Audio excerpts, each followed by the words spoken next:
اب رزق تنگ ہونے لگے صدقہ دے کے رب سے کاروبار کر لو، صدقے سے تمہارے رزق میں اضافہ ہوگا۔ یہ رب کا وعدہ ہے اور اللہ کے وعدے جھوٹے نہیں ہو سکتے۔ رزق کی برکت کا ایک اور بہت بڑا ذریعہ النکاح ہے۔ فرمایا اگر تم نکاح کرو گے، تم فقیر ہو وہ تمہیں غنی کر دے گا۔ لوگ کہتے ہیں بچہ پیروں پہ کھڑا ہو لے تو پھر نکاح کریں گے، اللہ کہتا ہے تم نکاح کرو ہم پیروں پہ کھڑا کر دیں گے۔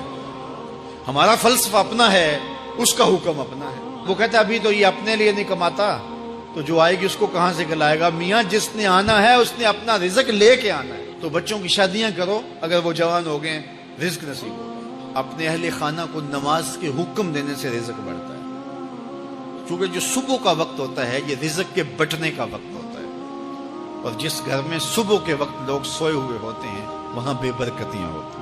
تو طلوع فجر سے لے کر کے طلوع آفتاب تک اپنی اولاد کو، بیوی کو، بچوں کو نہ سونے دیں۔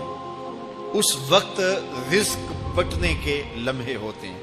کثیر دعائیں مانگیں، تلاوت کلام مجید پڑھیں، اور نماز فجر مرد حضرات مسجدوں میں جا کے باجماعت ادا کریں، اور گھروں میں جو ہے وہ بیٹیاں بہنیں مصلے بچھا لیں، تو اللہ کی رحمتوں کا نزول ہوگا۔ اب ایک حدیث میں رزق کے اضافے کا ایک اور نسخہ ارشاد کیا گیا۔ میرے حضور نے فرمایا جو شخص یہ چاہتا ہے کہ اس کے رزق میں برکتیں ہوں اور اس کی عمر میں اضافہ ہو تو وہ اپنے رشتہ داروں کے ساتھ سلوک اچھا کرے۔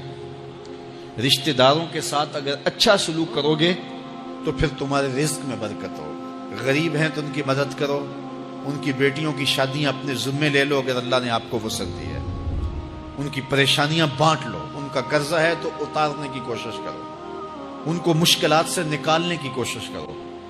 تم ان کو مشکلات سے نکالو گے، اللہ تمہیں مشکلوں سے نکالے گا۔ تمہارے رزق میں بھی برکتیں ہوگی اور تمہارے مال میں بھی برکتیں ہوں۔ فرمایا بہتر صدقہ وہ ہے جو ناراض غریب رشتہ دار کو دیا جائے۔ اگر وہ پھنس گیا ہے، مجبور ہے، ناراض ہے، تو اس کو اگر دیں گے تمہارا نفس اس میں شامل نہیں ہوگا، تو یہ افضل صدقہ ہے جو ہر صورت میں قبول ہی قبول ہے۔ رزق کے اضافے کا ایک اور سبب الاحسان الی الضعفاء، جو کمزور لوگ ہیں ان کے ساتھ اس نے سلوک کرنا۔ الانفاق علی طلبۃ العلم، طالب علموں پہ خرچ کرنا، یہ بھی رزق میں اضافے کا سبب اور ذریعہ ہے۔ وہ حضرت بابا فرید نے کہا نا چھٹا رکن دین کا روٹی ہے۔ گھر میں کچھ نہ ہو تو پھر نہ نماز اور نہ ہی دیگر امور کی لذت آتی ہے، تو یہ رزق فراواں اور وسیع اور مبارک نصیب کر دے اللہ۔ تو اس کے لیے ایک اور وظیفہ میں دیتا ہوں، اور وہ یہ کہ مغرب کے بعد 21 مرتبہ سورۃ الکوثر پڑھ لیں، کثرت ہو جائے گی انشاءاللہ۔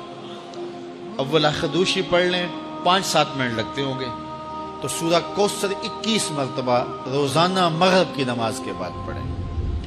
اور اگر بہت زیادہ مسائل ہیں تو ہر نماز کے بعد پڑھ لیں، تو انشاءاللہ آپ دیکھیں گے کہ گھر میں برکتیں اترتی محسوس ہوں گی، انوار کا نزول ہوتے محسوس کریں گے۔